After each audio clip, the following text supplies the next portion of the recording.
In today's video, we need to talk about how to find and copy your USDT ERC20 address on Coinbase.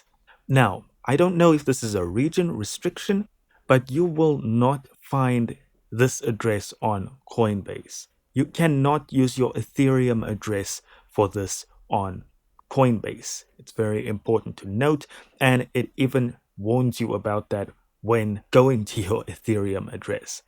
However, what you can do is you can go to Coinbase Wallet.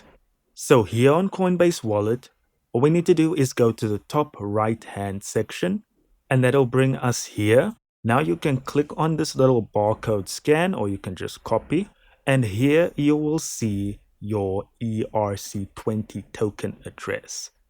So unfortunately, that is the only way to do it.